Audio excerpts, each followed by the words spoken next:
Assalamualaikum warahmatullahi wabarakatuh. Selamat malam teman-teman semua. Apa kabarnya hari ini?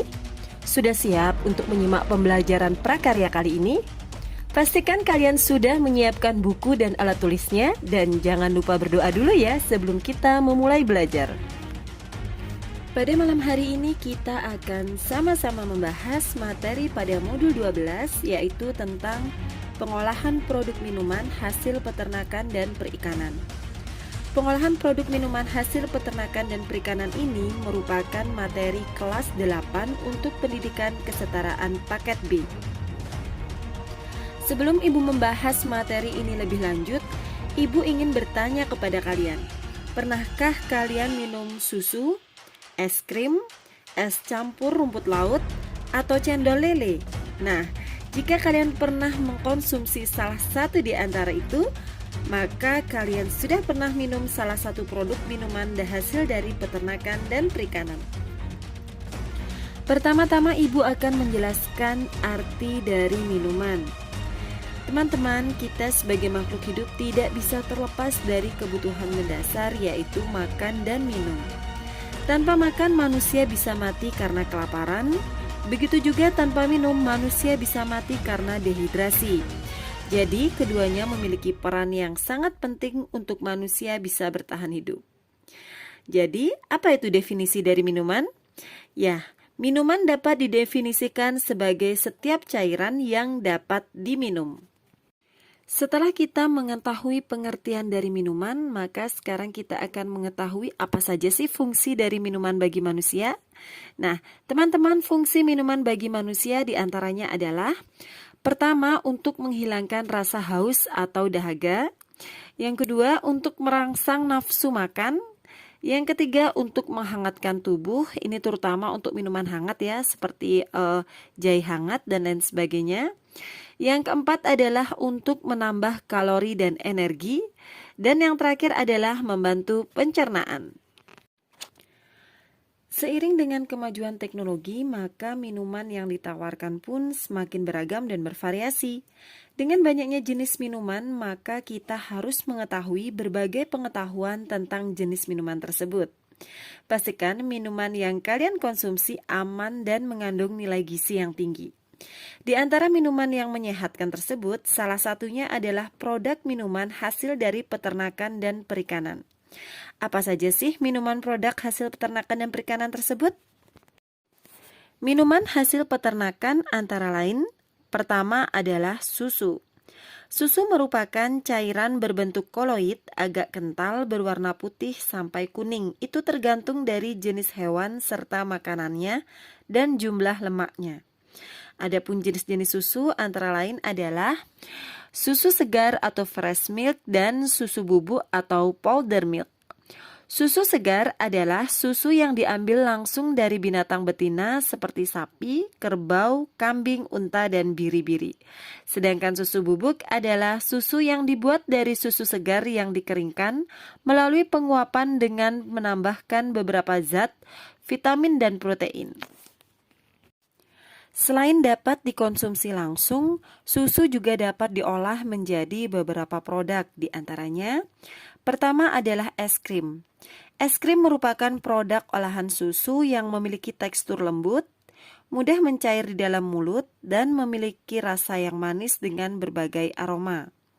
Es krim ini biasanya dikelompokkan ke dalam frozen dessert atau pencuci mulut.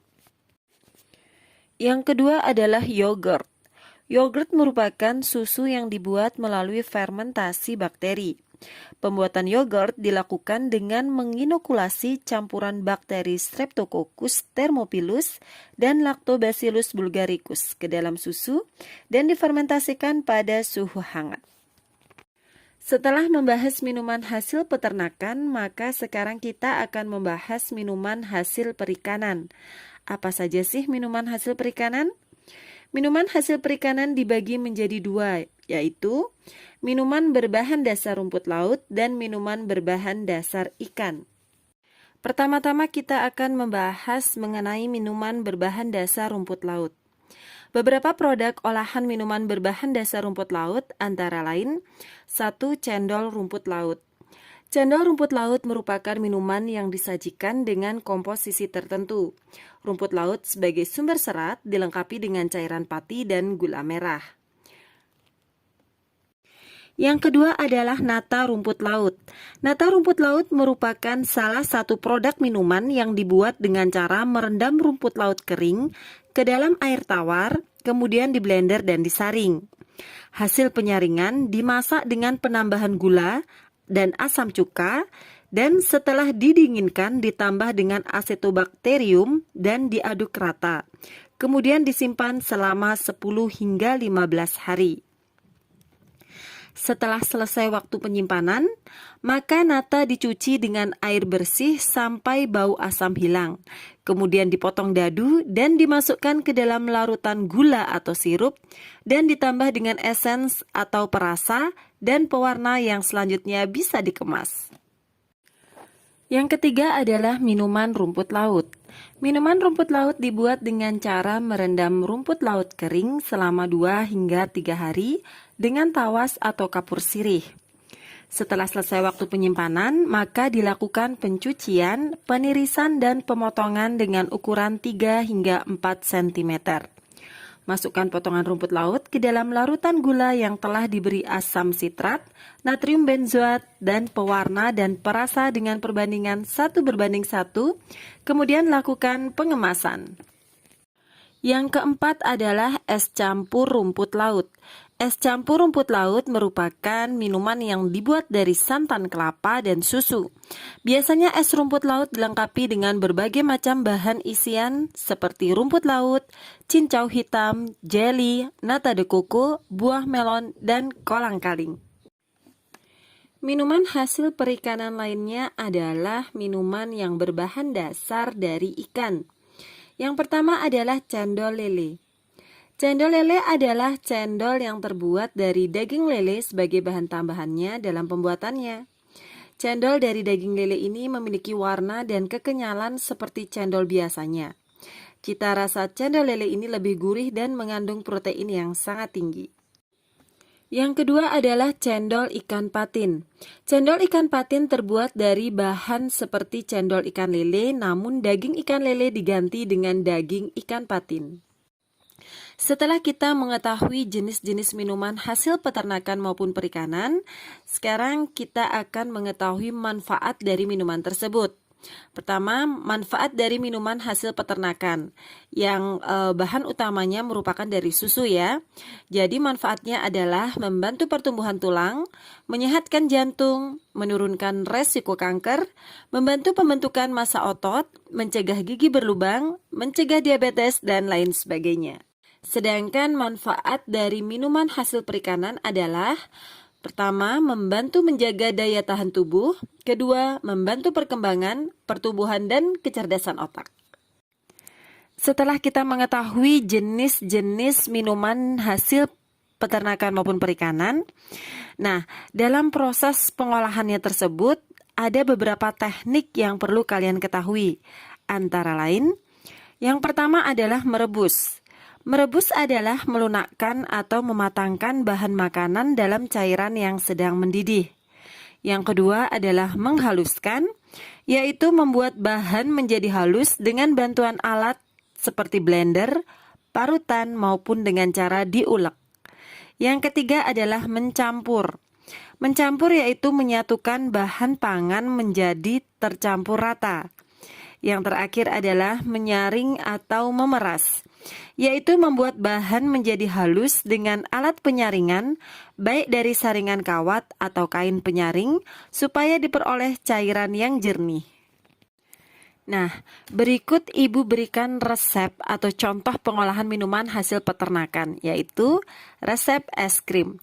Resep ini sangat mudah dibuat di rumah dengan bahan-bahan yang biasanya ada dalam rumah tangga ya. Jadi bisa kalian coba resep ini. Silahkan dipahami alat dan bahannya apa, atau kemudian cara membuatnya bisa kalian coba di rumah.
Setelah kita mengetahui jenis-jenis produk minuman hasil peternakan dan perikanan, berikut juga dengan cara pengolahannya. Nah, sekarang saatnya kita mengetahui pentingnya keselamatan kerja pada saat kita melakukan proses pengolahan tersebut. Apa itu keselamatan kerja? Keselamatan kerja merupakan keselamatan yang berkaitan dengan mesin alat kerja, bahan dan proses pengelolaannya, landasan tempat kerja dan lingkungannya, serta cara-cara dalam melakukan pekerjaan. Apa sih tujuan kita melakukan keselamatan kerja? Tujuan dari keselamatan kerja antara lain: 1. Mencegah dan mengurangi kecelakaan. 2. Mencegah, mengurangi, dan memadamkan kebakaran. 3. Mencegah dan mengurangi bahaya peledakan. 4. Memberi kesempatan atau jalan menyelamatkan diri pada waktu kebakaran atau kejadian-kejadian lain yang berbahaya. 5. Memberi pertolongan pada kecelakaan. Dan 6. Memberi alat-alat perlindungan diri pada para pekerja. Banyak penyebab kecelakaan kerja, terutama yang disebabkan oleh faktor manusia. Antara lain, pertama adalah kecerobohan. 2. Tidak mengikuti prosedur kerja. 3. Kurang perhatian. 4. Bersenda gurau di area kerja. 5. Kelelahan. 6. Kurangnya pendidikan. 7. Kurang pengalaman. 8. Salah pengertian terhadap tugas. Dan yang terakhir adalah kurang terampil. Teman-teman, setiap tempat usaha pengolahan makanan atau minuman harus menyediakan alat dan bahan yang akan digunakan ketika terjadi kecelakaan kerja. Alat dan bahan yang harus disediakan diantaranya adalah: pertama adalah kotak P3K. P3K merupakan singkatan dari pertolongan pertama pada kecelakaan. Kotak P3K ini biasanya berisi perlengkapan medis antara lain perban, kain kasa gulung, sarung tangan lateks, peniti, gunting, larutan povidon iodin sebagai desinfektan luka, kemudian ada salep antiseptik, salep luka bakar, plester luka, obat gatal, obat nyeri, obat tetes mata, obat flu, obat batuk, dan lain sebagainya. Alat yang kedua adalah alat pemadam kebakaran atau APAR.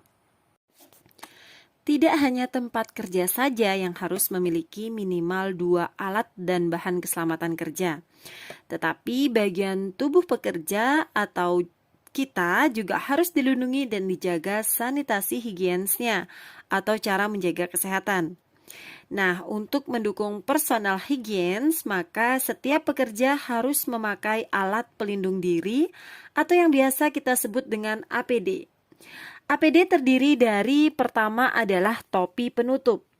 Topi penutup berfungsi untuk mencegah jatuhnya rambut pada makanan atau minuman. Rambut merupakan sumber atau tempat bersarangnya bakteri. Kedua adalah apron atau celemek. Apron atau celemek berfungsi untuk menjaga badan dari panas saat mengolah makanan. Ketiga adalah pakaian kerja. Keempat adalah masker. Kelima adalah sepatu. Sepatu kerja yang baik yaitu yang memiliki haknya pendek, tidak licin, ringan, enak dipakai. Bagian bawahnya terbuat dari karet agar tidak licin dan tidak menghantarkan arus listrik. Dan yang terakhir adalah sarung tangan. Nah, setelah kita mengetahui jenis minuman, teknik pengolahan, hingga keselamatan kerja pada saat kita melakukan pengolahan, maka tahap akhir dari proses pengolahan minuman adalah penyajian, pengemasan, dan pelabelan. Yang pertama adalah penyajian. Penyajian produk minuman kepada konsumen bisa dilakukan dengan menggunakan gelas kaca dengan cara memasukkan es batu pada gelas kaca atau plastik, lalu memasukkan air atau produk minumannya yang sudah kita buat, dan agar mudah menyantapnya maka diberi sedotan atau sendok. Penyajian atau pengemasan memegang peranan penting dalam produksi pengolahan minuman karena akan menjadi daya tarik orang untuk meminum atau membelinya. Wadah penyajian digunakan jika kita makan di tempat penjualan. Penggunaan wadah kemasan biasanya untuk minuman yang dibawa pulang oleh pembeli. Yang kedua adalah pengemasan. Pengemasan adalah wadah atau pembungkus yang dapat membantu mencegah atau mengurangi terjadinya kerusakan-kerusakan pada bahan yang dikemas atau dibungkusnya. Kemasan pada minuman terdiri dari dua jenis. Yang pertama adalah kemasan aseptik. Teknologi kemasan aseptik mengemas produk minuman yang telah steril dalam kemasan yang juga steril. Cara pengemasan ini membantu produk agar tetap awet dalam waktu lama, bahkan dalam suhu ruang. Dengan 6 lapis material dengan fungsi yang berbeda, produk dalam kemasan aseptik bahkan bisa bertahan sampai 1 tahun selama kemasan tidak rusak atau belum dibuka. Kemasan ini biasanya digunakan pada produk susu cair UHT, jus, teh, santan, serta minuman tradisional. Yang kedua adalah kemasan produk pasteurisasi. Bentuk kemasan ini sebenarnya mirip dengan kemasan aseptik, tapi biasanya kemasan ini hanya digunakan untuk mengemas produk pasteurisasi, sehingga tidak sesteril produk yang telah melalui proses UHT. Ciri kemasan ini adalah adanya tutup seperti tutup botol di bagian atas. Karena hanya melalui proses pasteurisasi, maka minuman kemasan ini biasanya hanya memiliki tanggal kadaluarsa yang singkat, yaitu sekitar 7-14 hari. Yang ketiga adalah pelabelan. Label adalah suatu tanda baik berupa tulisan, gambar, atau bentuk pernyataan lain yang disertakan pada wadah atau pembungkus yang memuat informasi tentang produk yang ada di dalamnya sebagai keterangan atau penjelasan dari produk yang dikemas. Nah, label yang baik harus memuat unsur-unsur sebagai berikut. Unsurnya sebenarnya banyak sekali ya teman-teman ya. Cuma yang di slide ini Ibu tuliskan intinya saja, ada 4, yaitu nama produk, komposisi, volume produk, dan tanggal kadaluarsa. Selain itu bisa ditambahkan lebih lengkap lagi, yaitu ada nomor pendaftaran produk, kemudian kode produksi, aturan pemakaian, dan cara atau saran penyimpanan. Alhamdulillah, selesai sudah modul 12 mata pelajaran prakarya mengenai pengolahan produk minuman hasil peternakan dan perikanan. Semoga apa yang Ibu sampaikan pada malam hari ini bisa bermanfaat dalam menambah wawasan keilmuan kalian. Ibu mohon maaf apabila selama menyampaikan materi terdapat kata-kata yang kurang berkenan untuk kalian.